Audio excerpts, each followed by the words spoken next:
सलाम दोस्तों, आप देख रहे हैं मधुबनी संदेश और हमारे साथ मौजूद है बेनीपट्टी की पूर्व विधायिका भावना झा जी। अभी इनसे बात करते हैं मौजूदा सियासत के बारे में। स्वागत है आपका।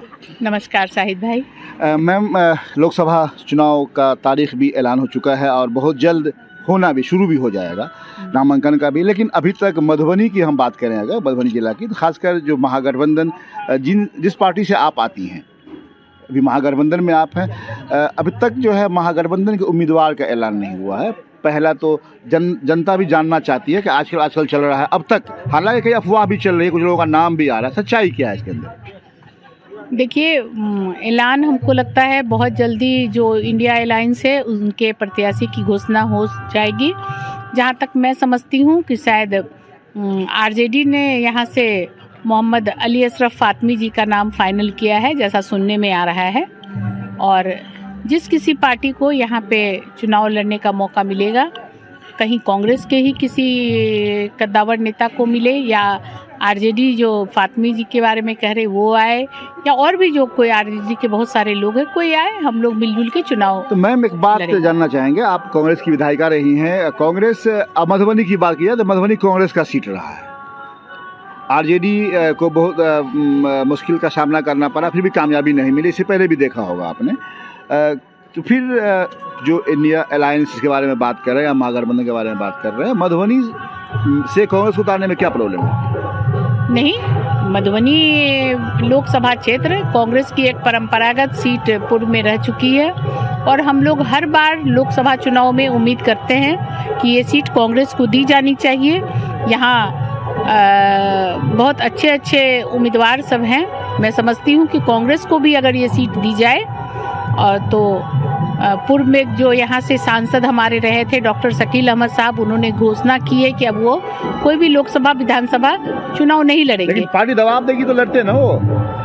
देखिए, मैं जहाँ तक समझती हूँ, अब पार्टी की अपनी बात है, क्या वो करेंगे उनका विचार है, लेकिन मैं उन्हें बहुत करीब से जानती हूँ, और जहाँ तक बात है उनके चुनाव लड़ने का, तो वो उन्होंने कुछ सोच समझ के अपना फैसला किया होगा, वो चुनाव लड़े। लेकिन अगर सर नहीं भी लड़ते हैं तो ऐसा नहीं है, कांग्रेस में बहुत सारे लोग हैं। मैं समझती हूँ कि हमारे जो जिला अध्यक्ष हैं, जिलाध्यक्ष थे प्रोफेसर शीतलांबर झा जी, पूरे जिला में उनकी पहचान है।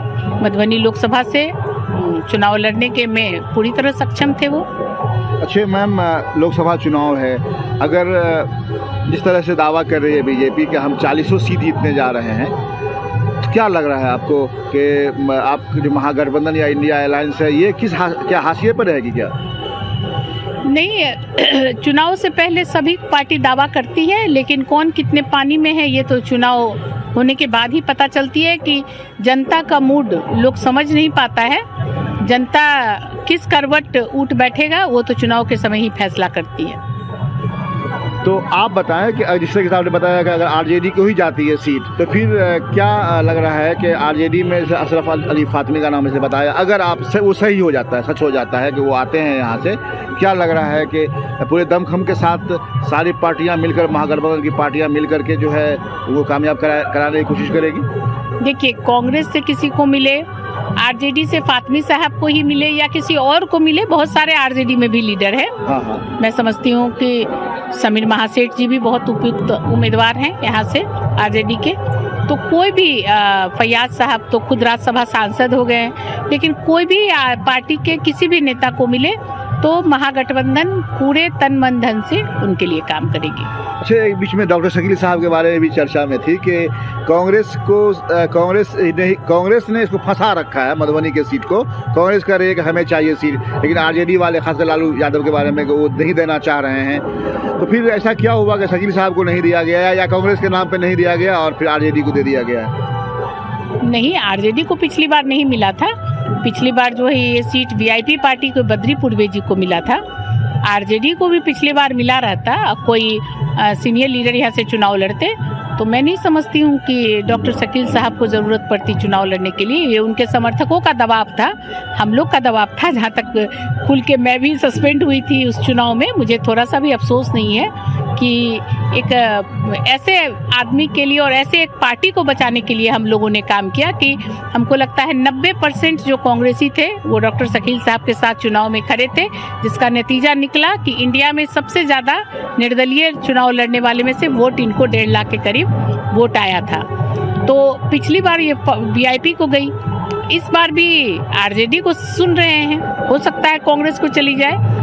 तो डॉक्टर शकील अहमद साहब ने जो अपना निर्णय लिया था, घोषणा की थी चुनाव नहीं लड़ेंगे, तो उनके समर्थक लोग बहुत ज़्यादा निराश हुए थे और उनके समर्थकों का दबाव उन पर था और आज भी है कि ये सीट कांग्रेस को आए, वो लड़े। लेकिन जहाँ तक मैं एज ए नेता उनको समझती हूँ कि वो उनका अपना सोच समझ के किया हुआ फैसला था, पारिवारिक कारण से हो, जिस कारण से हो मैं नहीं जानती हूँ।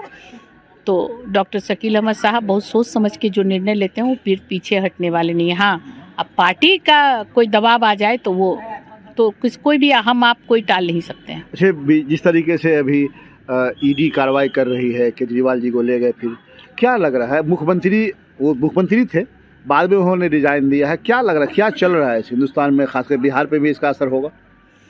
कहते हैं ना, बहुत अच्छी हम लोग नारा लगाते हैं, जब जब मोदी डरता है ईडी को आगे करता है। तो वही फिर एक बार से उन्होंने दिखाया है कि मुख्यमंत्री को ईडी का डर भय दिखा के जेल के अंदर किया गया है।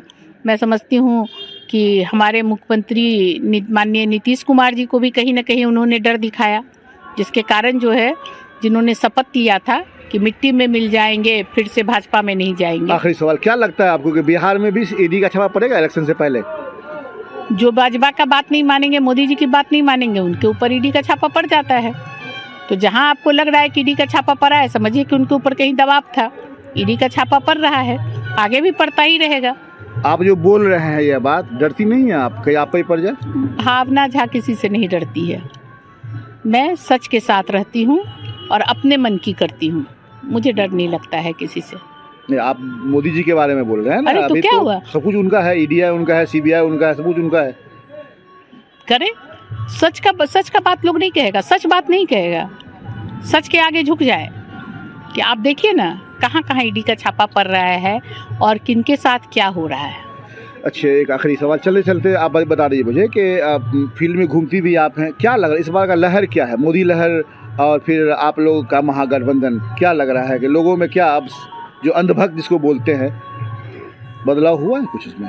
अंधभक्त तो अंधभक्त ही रहेंगे और लहर अभी बहुत शुरुआती दौर है, अभी लहर का पता नहीं है। मैं पिछले 1 सप्ताह से क्षेत्र में हूँ, अभी कुछ वैसा पता नहीं है। लेकिन जो अंधभक्त है वो पूरी तरह से ये नहीं देख रहे हैं कि दुनिया में, संसार में क्या हो रहा है, भारत में क्या हो रहा है, किस तरह से उनके सपनों को रौंदा जा रहा है, किस तरह से बेरोजगार जो है युवक, उनमें बढ़ोतरी दिन पर दिन और होती जा रही है। तो उन लोग का अभी आँख में पट्टी बंधा हुआ है मोदी नाम का, देखिए कब उतरता है। बहुत बहुत धन्यवाद आपका। दर्शकों देखा जैसा कि बताई हैं मैडम ने, भावना झा जी ने, कि अभी भी अंधभक्तों के आँख पर पट्टी है, उन्हें ये पता नहीं है कि उनके बच्चों का भविष्य क्या होगा।